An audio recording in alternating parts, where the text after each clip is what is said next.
تاریخ گواہی دیتی ہے کہ جو سر باطل کے آگے نہیں جھکتے وہی ہمیشہ سر بلند رہتے ہیں۔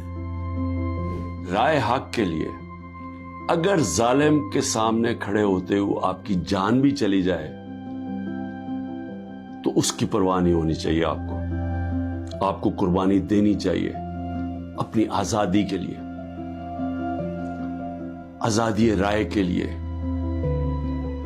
آپ کو اپنے حقوق کے لیے، انصاف کے لیے، کیونکہ جب تک ایک قوم آزاد نہیں ہوتی دنیا کی تاریخ میں اس کا کوئی مقام نہیں ہوتا۔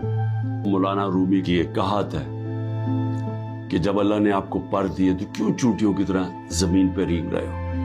غلام زمین پہ رینگتے ہیں، ان کی کوئی حیثیت نہیں ہوتی۔ غلامی سے بہتر ہے موت۔